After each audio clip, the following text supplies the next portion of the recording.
Welcome to another episode of the PS We Expire podcast. I am Morgan Motzinger, and today I'm conducting a little bit of an experiment in a new type of podcast format. I had this idea about, when before podcasts, before a lot of, YouTube videos or anything came out, there were radio shows and people would call in with their questions and the host on the spot would answer their questions and give advice, et cetera, et cetera. And I thought, how could I kind of adopt the format of that, but be able to have a little bit of time for me to think about my responses? So I created this Q&A episode where people could submit voice messages or text messages or DMs through Instagram to me so that I could talk about my perspective on these things, share my experience, and hopefully give you some insight into the types of questions to ask yourself. Because the truth is that it doesn't matter what I say if it doesn't resonate somewhere in you, that is what you could do. So the advice that I give, the insight that I share, just take it with a grain of salt. Test it out, see if it's something that resonates with you.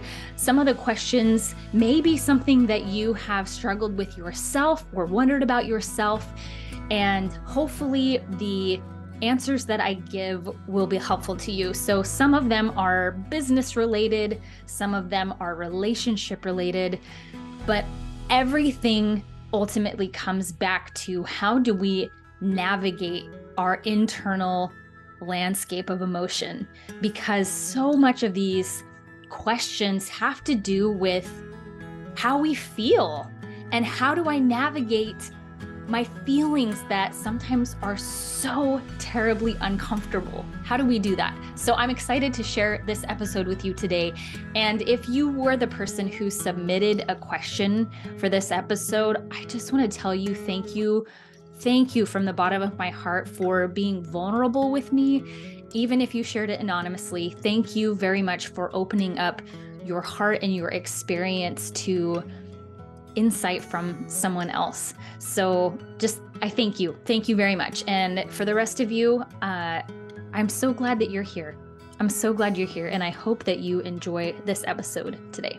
The best advice that I am ever given, whether it's through talking with a friend or something that I read or with my therapist, some of the best advice that I get is the advice that points me back to myself, that helps me become introspective and to dig beneath the layers of, confusion to understand really at my core what I need in those moments and what I want, what is going to be helpful to me to move forward. So hopefully in this episode, I will answer your question with a question, which I know sometimes can be annoying, but take the time to think through the questions that I ask and also just share stories from my own experience of what has worked for me. So here is our first question. Okay, so how do I keep momentum and motivation even when I'm not seeing results? First of all, I think I need to understand what results I'm looking for. What if I don't have a clear understanding of what my end goal is, it's really, really difficult to measure how close I am to that. And without knowing the context of what you're trying to keep up momentum and motivation for, it's a little bit more difficult to answer this question. But as I was pondering this idea of motivation, I thought about my kids. So my two kids who need food and they need baths and they need stimulation, they need education, they need help. How hard is it for me to stay motivated to make sure that they eat every day? It's not hard at all, because my value of making sure that my children's needs are met overrules anytime I don't feel like it. Because I'm so clear on what is most important to me, it doesn't matter if the motivation is there or not, I'm going to do it anyway. So I think one of the ways that we can solve this question of how do I keep doing something even when I don't feel like it is that we have to have a deeper, more solid why. So Another area that comes to mind is my exercise routine. Very, very, very frequently, I will pull up to the gym in our area that happens to be the YMCA is where I work out. So I will pull up to the YMCA and I will be sitting in my car and thinking, I don't want to go in. I don't want to go in. I don't want to work out. Or sometimes I'll be in the middle of my workout that's calling for 4 rounds of something. And I will say, maybe I'll just do 2, or maybe I'll just do 3. In those moments, what does that look like for me to have the motivation to get in and do it? It's because I'm committed to doing things that help me function in my life the way that I want to. So sometimes that will look like I take a nap instead of, knock out some productive thing that I need to do because I have a commitment to my well-being, my mental, emotional, physical, and spiritual well-being. That everything else, if it's all working towards that goal, then I am not so motivated by how I feel in those moments. Another aspect of motivation and momentum is that we sometimes we just have to learn what it feels like to not want to do it and to do it anyway. There are some things that we may never in our entire lives ever want to do, but we do it anyway because we believe in the outcome. We believe in the importance of the goal. So I think having like a more zoomed out perspective really helps me be able to continue to move towards something, even if I don't feel motivated or even when I don't feel motivated. Nothing will kill motivation faster than shame. So when you get to the point where you are doing the work and you're not seeing the results that you're hoping for, what kinds of things are you saying to yourself in those moments? If those internal thoughts are full of negativity, are full of judgment, are full of shame, that will kill your motivation to keep going. So just be very, very cognizant of what you are telling yourself when you're not seeing the results that you want. That's really going to play a big part into you being able to continue to do things that you know you want to do. Okay, hope that's helpful. Okay, first of all, dude, congratulations on making this move in your business. Sorry for calling you dude. I'm excited for you because anytime I see people push themselves beyond what they thought was possible and push themselves into new areas of growth by choice is like, this is worth celebrating. This is worth celebrating. So good for you for pursuing this. When it comes to telling people about your dreams, telling people about shifts in your business, I agree with you that yes, telling people our dreams is like a wonderful thing. And it also can introduce unnecessary stress and doubt. If people have critical things to say about it or are also contributing to your thoughts of like, well, maybe this isn't a good move financially, maybe this isn't the best time for it or whatever. So what I would recommend is that you share the news first of all with people who are there to cheer you on. So this may look like people that you are in a coaching program with or a mastermind with, or maybe you have this bestie who has always been like such an amazing cheerleader for you. Just ease into that, bolster yourself with the love and excitement of the people who have proven themselves to be there for you over and over and over again. Let that fuel your confidence to make this move. And the next part is, when do you start telling, people in the outside circle? You won't ever be able to avoid people telling you things that are not going to be helpful. But what I would suggest is when you are ready to start working with those clients is when you need to start telling people, because that's who you're talking to essentially. Is you're thinking about the people that you want to work with in this area. And the sooner that you can tell them that you're ready to work with them, that you're ready to take care of them in this way, that you're ready to provide a service or an opportunity for them that is going to improve their lives or change their lives or bring joy to their lives, thinking about it from that standpoint, I think relieves a lot of the pressure because you're thinking specifically about that person that can benefit from what you offer. The part about waking up with these fearful thoughts or these negative thoughts and wondering, how do I stop that? The probably the Another way to think about it is, when I think these things, how am I going to respond? Not if I'm going to think these things, because having these thoughts and these worries is completely normal and natural part of growing. So the thoughts aren't going to stop when you take on a new endeavor. What you can do is become more cognizant of your resistance in those moments to feel what you're feeling. So what does the anxiety feel like in your body when you are waking up experiencing that? What does the fear feel like? Where are you feeling it like a constriction in your chest? Are you feeling it like vertigo in your head, the thoughts spinning, or does it feel like ringing in your ears? What does it feel like in your body? And being able to feel into those emotions and observe them. So what I would do is, or what I have done is, I see you. Oh, okay. That feeling in my stomach. Oh, that's fear. That tightening in my throat. Oh, that's anxiety. I see you.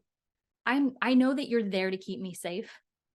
So what you're doing at that point is you're giving attention and acknowledgement to the parts of you that are afraid of these changes and this movement that you're making in your business. You're not stuffing down or ignoring or trying to get rid of it, because these are natural feelings when you make big moves, but you are allowing, acknowledging, and letting them move through you instead of just ignoring them. It sucks to wake up feeling like that. So I'm sorry that that's happening. And there may be some other like really practical things that you could do to help, try and improve your sleep, especially. And it makes sense that when our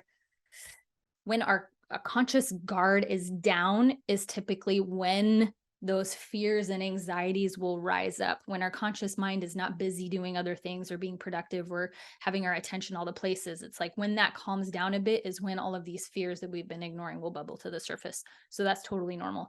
I remember when I was an interior designer and I decided to open a retail store, we put a lot of money into our improvements, our leaseholder improvements on the space. So it was, completely studs, and there was no sheetrock or anything, and one tiny lone light bulb at the back of the space. And so we had to, as part of our contract, we had to pay for a bunch of stuff.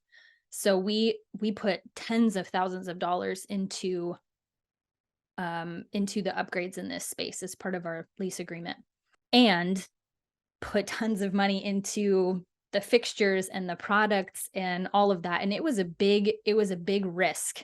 It was a big shift and it was a big decision. And I remember driving down the highway and just being flooded with these thoughts of like, what if my decision bankrupts our family?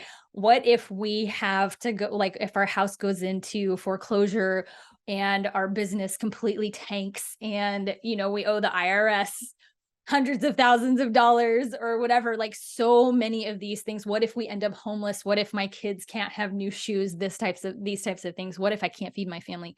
And when I actually listened to what those fears were and I said, okay, what if those things actually happen? What if they happen? And it forced me to think about what I would do if that happened. And I thought, okay, we have a great support system around here. I know we wouldn't be homeless. We have people who, I know where the food bank is. I'd be able to get food for my family. And being able to bolster myself and recognize how big of a gap there was between what I was fearing and that reality actually happening of what I was afraid of, helped bring so much peace and calm to me. And it didn't erase my fears totally, but it did give me some like a buffer there where I could say anytime those fears started to swirl again, I could say, "Oh yeah, I've thought about that and this is what I would do." So that just I mean, that really is like the best advice that I could offer is to allow yourself to answer that question of, "Okay, what if this doesn't work out? Then what?"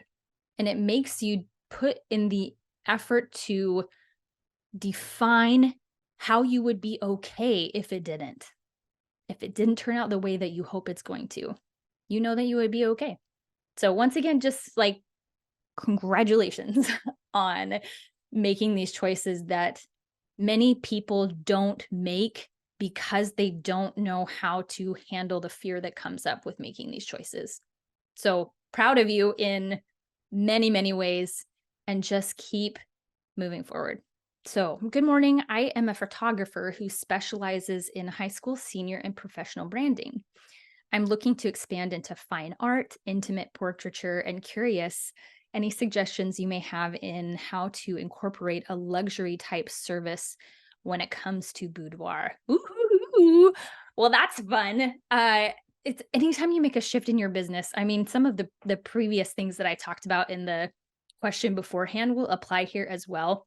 But if we're going to talk specifically about making a shift in your business and offering luxury services, you can start asking yourself things like, what type of environment do I want to create for someone where they feel so absolutely taken care of, so absolutely blown away by the level of service that you provide that they can't help telling people about it, that they cannot help coming back to you again and again and again for your services. When you are doing something like boudoir photography, I would start to think about what type of people do you want to work with? What do you want to work with? Men, women, both? Do you want to work with women who are reclaiming a part of themselves after pregnancy? Are maybe, doing boudoir photography for their upcoming wedding for their new partner, their new spouse? Are you thinking about for women who have gone through divorce, who are finding themselves again? Who are you wanting to be on the other end of this? And maybe it's all of those, but thinking through these questions is going to shape how you do your marketing, how you write your copy for your website, and how you talk to people about the services that you provide.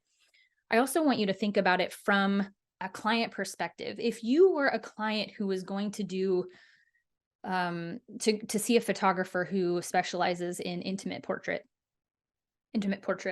how would you feel most comfortable in that physical environment? So start to think about things like lighting, location, privacy, how to put them at ease, how to make it fun. I mean, these are probably all things that you already think about because of your work with high school seniors and professional branding. You're already thinking about these things.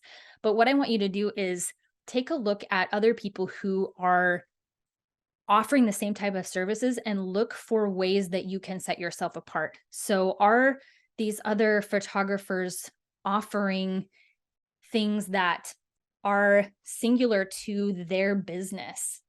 There's a great book that I highly recommend to anybody who's in any type of customer service called What Customers Crave. And I can't remember the name of the author, but I'll put it in the show notes, where it talks about like what exactly are people looking for when they come to you for any type of service? What is the emotion that they're going after? And when you ask yourself those questions about the type of experience that you want to give people in any type of service based business, what would make it fun? What would make it exciting? What would make it memorable? Then you can let your creativity run wild and start to try things in your business. The last thing I want to talk about with this question is anytime you're charging a luxury price for a luxury service, you're probably going to bump into your own beliefs about money.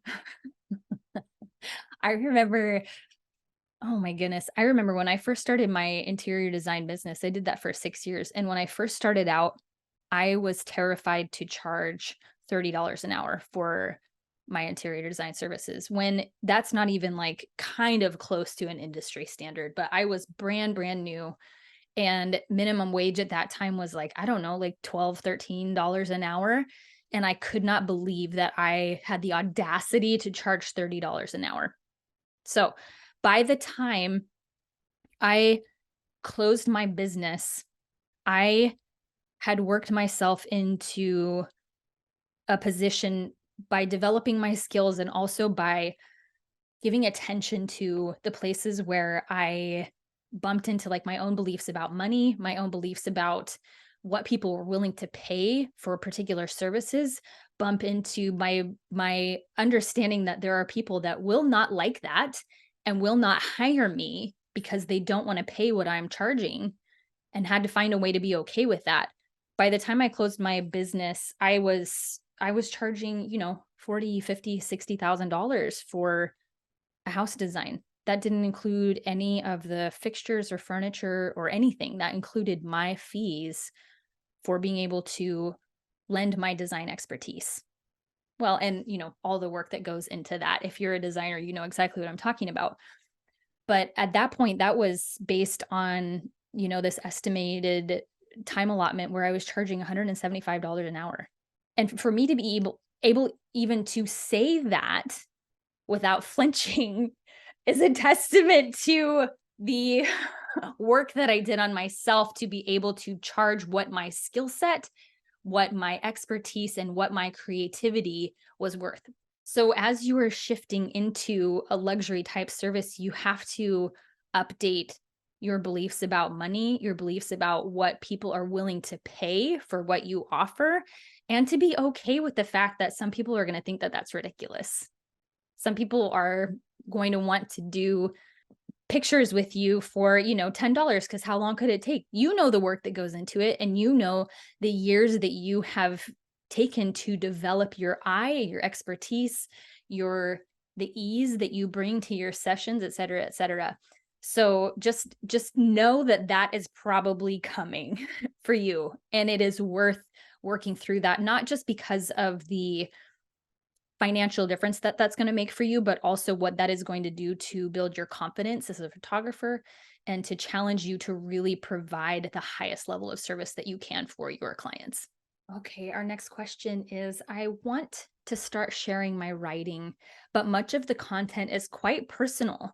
How can I have integrity with how and what I am offering, even if it might be construed as calling out, quote unquote, calling out a specific group or a person's behavior? I know it is my own lived experience, but I still feel hesitant to share. Art, number one, art has to be honest. In your writing, you can continue to ask yourself, am I telling the absolute truth? Even if nobody else ever reads this, am I telling the truth?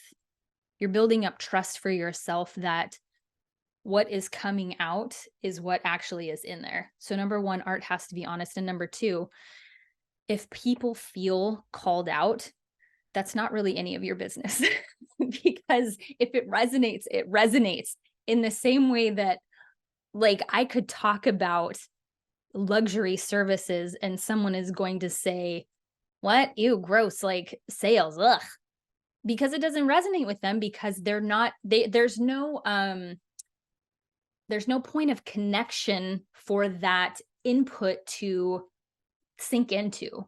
There's no hole there that's like waiting for it to be filled with that kind of insight.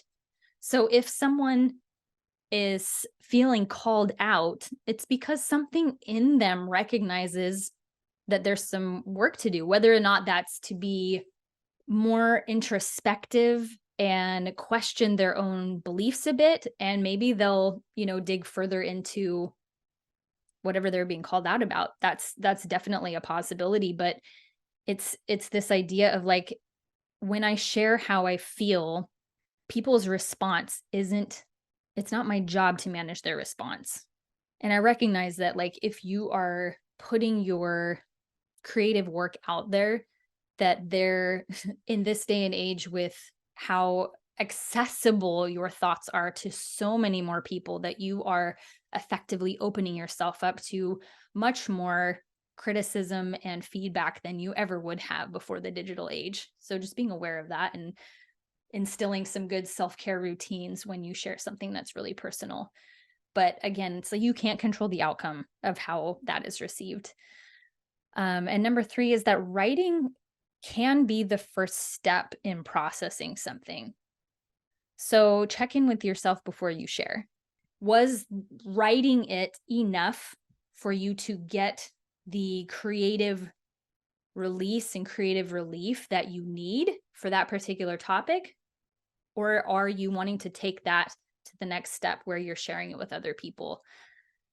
When I have, I've had a blog that I have kept for the last 10 years, that since Annie's diagnosis. So since my daughter was diagnosed with a rare disease, I started a blog to talk about how I was processing all of it and how I was feeling about everything that was going on. And, it morphed into a lot of other things where I started sharing much of what I share on this podcast. But what I found myself doing in the experience of having a place to write for so long is that the more that I did it, the more I recognized that, like, I would write something as a way to help process how I was feeling, but I wouldn't hit publish on it for maybe a week, 2 weeks, a month, 2 months. I still have drafts of blog posts from, I don't know, 2 years ago that I don't know if I'll ever publish. But the benefit to doing that is that you are able to kind of come to a resolution yourself before you put it out there where it is open to criticism or feedback or whatever from other people, because you're much less attached then to what is going to be said back to you. It's like you've already worked through those things yourself. And so you're less vulnerable to having the to being crushed by something that somebody would say about your writing, because you already feel good about it yourself. You already feel solid in it yourself. So I would just say kudos to you for pursuing something where you get to show your insides to other people. That takes a lot of courage to do that. And it is invaluable, because it's only in the telling of the truth that other people don't feel alone. It's like you can almost sniff out whether someone has really gone to the depths of what they're feeling or if they haven't. And so you have an opportunity not only to use that as a tool to, like, do an archaeological dig on yourself and learn more about yourself, but you also have an opportunity to challenge and encourage other people to do that for themselves. The last piece of advice that I heard from someone who is very well known, who puts a lot of controversial writing out there, is that she shared that when she first started, she had she didn't have her real name on her Instagram account.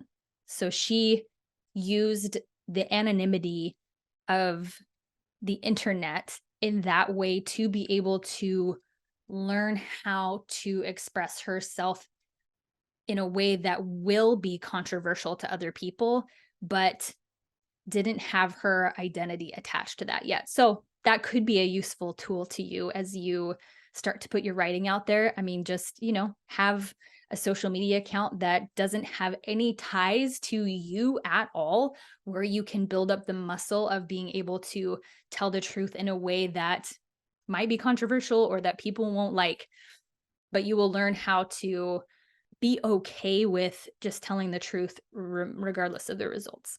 Okay, this last question I have been thinking about so much, and I desperately hope that sharing some of my experience and some insight is helpful to you, because this is impossibly difficult. So here's the question.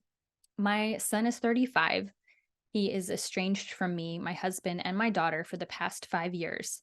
He's married to a girl who has very fragile ego. He has 4 children, 2 twins whom I have never met. His wife is difficult, but I don't hate her for what I'm about to share. I felt him being pulled from us early on in their relationship. They moved a few states away, and we tried very hard to maintain our usual relationship with him, as well as his wife and two daughters. It was not easy. Visits became less frequent as many rules were put in place about when we would see them.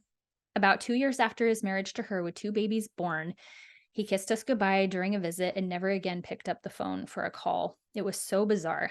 After frequent attempts to reach him, he finally called my husband after about 3 months and agreed to meet with him in a parking lot near my husband's job. There, he told my husband that when he was 3, he witnessed a sexually abusive act from my father. I went to my mother and told her I was angry and wanted her to confront him. It was unclear because my son was only 3, but I did move forward with my mom about it. My son and I were very close growing up, and this never came up again. It felt best, I guess, to forget it as he was so little. All these years later, he tells my husband that he was traumatized by the event and is angry with me. My husband suggested therapy, and he responded by saying he didn't have time for that. His wife has alienated the family and has called me vicious names and has now alienated some family from me, my daughter, and my husband. He has called me an accomplice to sexual abuse. My son will not speak to me, my daughter, or my husband. He is hiding. And yes, I am in therapy. Even before this, I've gone to try to help with the relationship. I am a believer in therapy and healing. Now for my question. I'm finding it difficult to experience joy because I am now feeling as though I don't deserve to have anything good. My heart is broken so much. The loss of my son is excruciating, and no matter how many people say, this isn't your fault, I feel that I failed him as a mother. I had no idea he experienced sexual abuse or if there was anything else he experienced because he refuses to speak to us. How in the world do I move forward and experience joy with such grief? I'm going to be a grandmother again from my daughter who loves me so much and is so good to us. I can't believe that this happened. My children were my greatest accomplishment. I feel like I failed. How do I experience joy without feeling undeserving of it? I lost my son over this and I am in so much pain. I feel I could just die some days. Of course, I keep going, but it's so hard to smile through the pain. No matter how old your children are, they are always your babies. I never thought this could happen to me. I worked so hard to be a good mother. Thank you for sharing that. And I'm so sorry that you are navigating this with your son, without your son.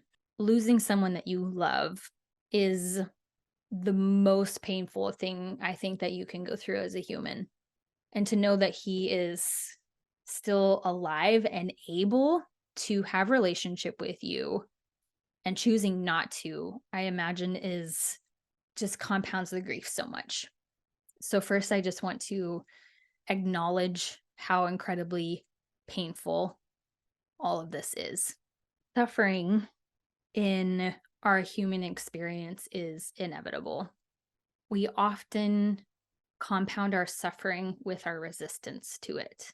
I remember sitting on the floor in Annie's room many years ago and feeling so many feelings rise up of this shouldn't be happening. My daughter shouldn't have this disease. This isn't fair. Why her? Why me? So many feelings of this isn't how it's supposed to be. And I'm sure that this happened many times over the first, especially the first handful of years after her diagnosis. But I remember this particular time where I was saying, this shouldn't be happening, where this light bulb went off.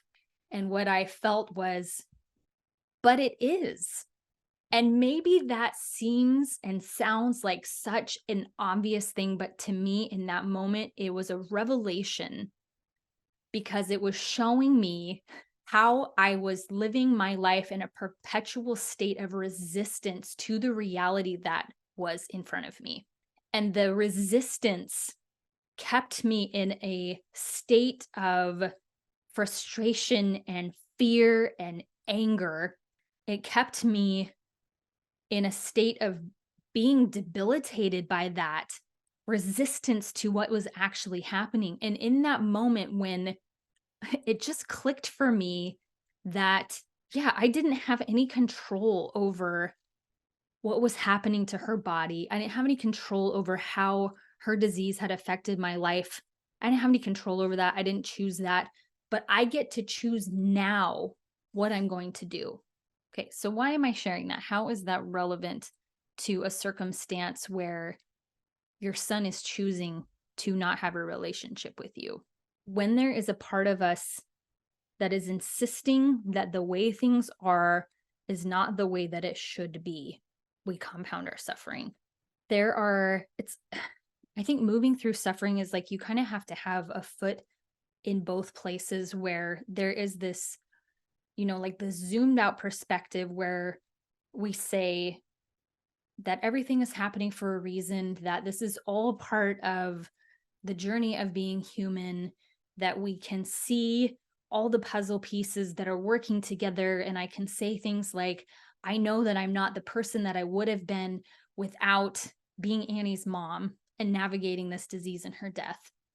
I can recognize that. I'm zoomed out on that. And then we zoom in and we have our other foot in the very real experience of how painful that is, how difficult it is to navigate things like unrequited love.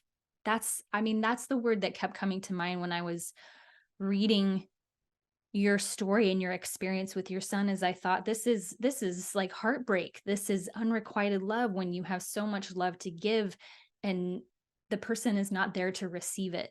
And being able to live with the paradox of knowing that the experience that you are going through with your son is teaching you things that you wouldn't have learned otherwise, that he is on his own trajectory of healing and wholeness. And right now, that does not include you. And that is so painful and difficult. So it's this moving back to the zoomed out perspective and moving back into the lived perspective right now of that, that what he's going through, he has to go through the way that he is, and what you're going through, you have to go through the way that you are. And if it wasn't this hard thing, it would be some other hard thing that you are going to experience as a human. So some of this is just the difference between a resignation and an acceptance of a hard reality, where if I'm resigning myself to the fact that this is happening and I don't want it to happen, do you feel this? Like, it feels a little bit like this cat who's like clawing, trying to get away from it. It's like I'm resigning myself to the fact that my son doesn't want to talk to me anymore, doesn't want me in his life, that I don't get to meet my grandbabies, that people have said terrible things about me, that his wife feels like that she's taken him away from you. So there's this resistant resignation to that reality. And the other option is an acceptance that, okay, this is what is happening right now. So what do I actually have control over? What can I actually do? And the advice that many people are given, like if they go through a really bad breakup, the advice that they're given is find yourself, find out who you are apart from this relationship. Find the things that light you up, find the things that bring you joy, find yourself, dig beneath all the layers and find out who you are. This is an opportunity for you to do the same. This is for you to understand, who are you apart from your identity as a mother? Who are you beneath the surface? Who is this woman who has poured herself into the people that she loves? Who are you? This is an opportunity to let the suffering and the hardship be alchemized to be used as a catalyst for some profound personal growth. And it is not easy. It's not easy, but it's worth it, because what's the alternative? The alternative is to get, 5-10 years down the road and still be saying the same things.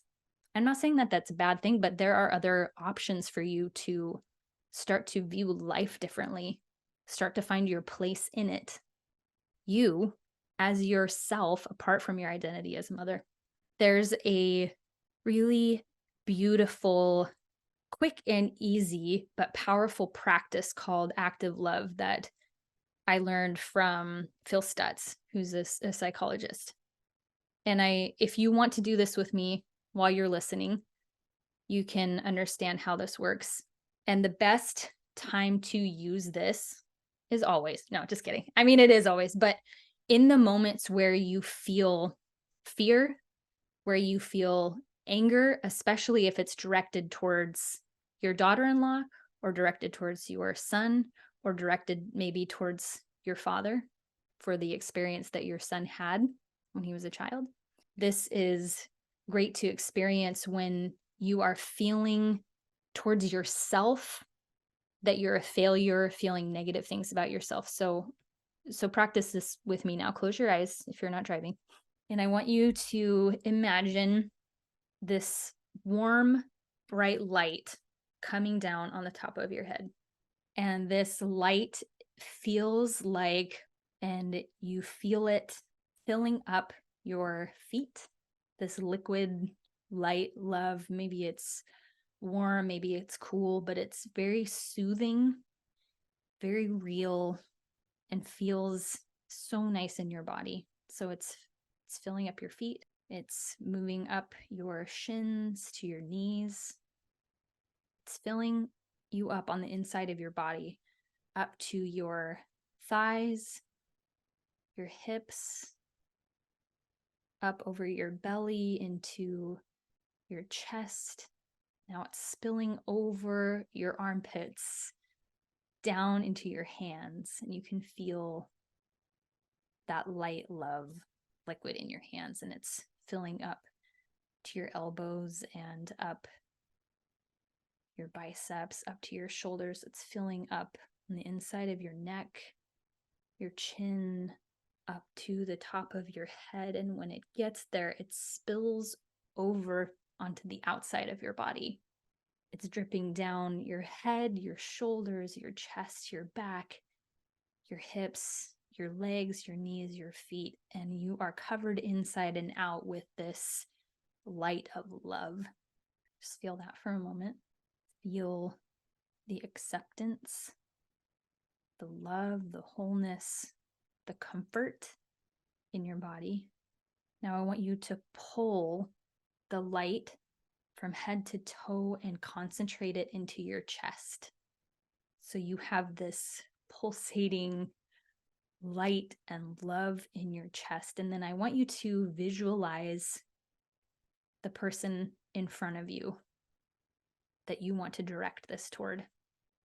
This may be someone that you are in relationship with who you're having a difficult time with. Maybe you had a little tiff with them, or maybe there's a big rift in your relationship. Maybe the person who's standing in front of you is you. Maybe you recognize that there is so much self-judgment and lack of compassion toward yourself that the person that you want to repair a relationship with is you. So put whoever that is in front of you. Now take this concentrated, loving energy and push it toward them forcefully if necessary. You push that toward them and you watch this light love penetrate their body and fill them up from toe to head, from the inside to the outside, and pour all over them. And you are not depleted because that light never stopped pouring into you. You're never running out from this because you're getting this light and love from somewhere else and you're sending it over. And you are connected in the most profound way by this energetic exchange of pure love. You can use this whenever you need to. And if you find, oh my goodness, every time I do that, even when I start this exercise, my it's like my skin starts tingling because I have felt in my own life the power of this tool. Sometimes if I am feeling particularly angry at whoever I'm sending this love to, sometimes I feel resistant to send it to them. Like I don't want them to have that love. They don't deserve that love, but I send it anyway. And I don't think that until this moment, I realized how profound it is for us to put ourselves on the other end of that receiving love. Because the judgment with which we have towards other people, we can trust is a reflection of the judgment we have for ourselves.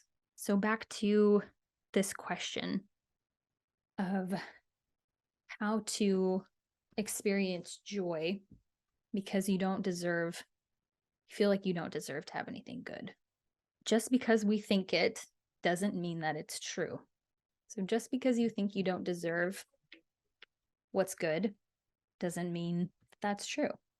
Taking captive the thoughts when they come to you and the feelings that arise, recognizing them, addressing them, reminding yourself of what is true, regardless of how you feel, is going to make a big difference. This is heavy. This is heavy stuff. And I do not want in any way, shape, or form to diminish or minimize how deeply painful these types of rifts in relationships are. And it's really important for us to recognize the areas where we have power to do something and where we don't. You deserve to have a joy-filled life, even if your relationship with your son is never restored. My sense is that as you use this as a way to transform yourself, that you will have things that come into your life that help fill in that gap of connection. And I do hope that down the road, whether it's, in years or decades, that you can have a restored relationship with him. So hang on to that hope with open hands, knowing that even if that doesn't happen, that you can learn how to be okay. Thank you. Thank you for sharing your story and sharing your question. I hope that this was helpful. And for the rest of you, thank you for joining me for this episode. And I really hope that you heard and did that exercise of active love. You can always come back to this episode and listen to that again as many times as you need to. I will I will do another episode of Q&A. So if you want to submit something now for a future Q&A episode, there's a link in the show notes to either send me an email, you can send me a message through Instagram, through Facebook. You also can record a message through, it's called SpeakPipe, where you just get to record a 60-minute clip with your question or your story. So to everyone who submitted something, again, thank you from the bottom of my heart for trusting me to speak into your experience. I hope that the things that I shared are helpful to you just to grab life, to grab life and say, I'm not letting go until this life is everything that makes me feel the most alive and aligned and excited and whole, because that is possible for all of us. So before we go, P.S.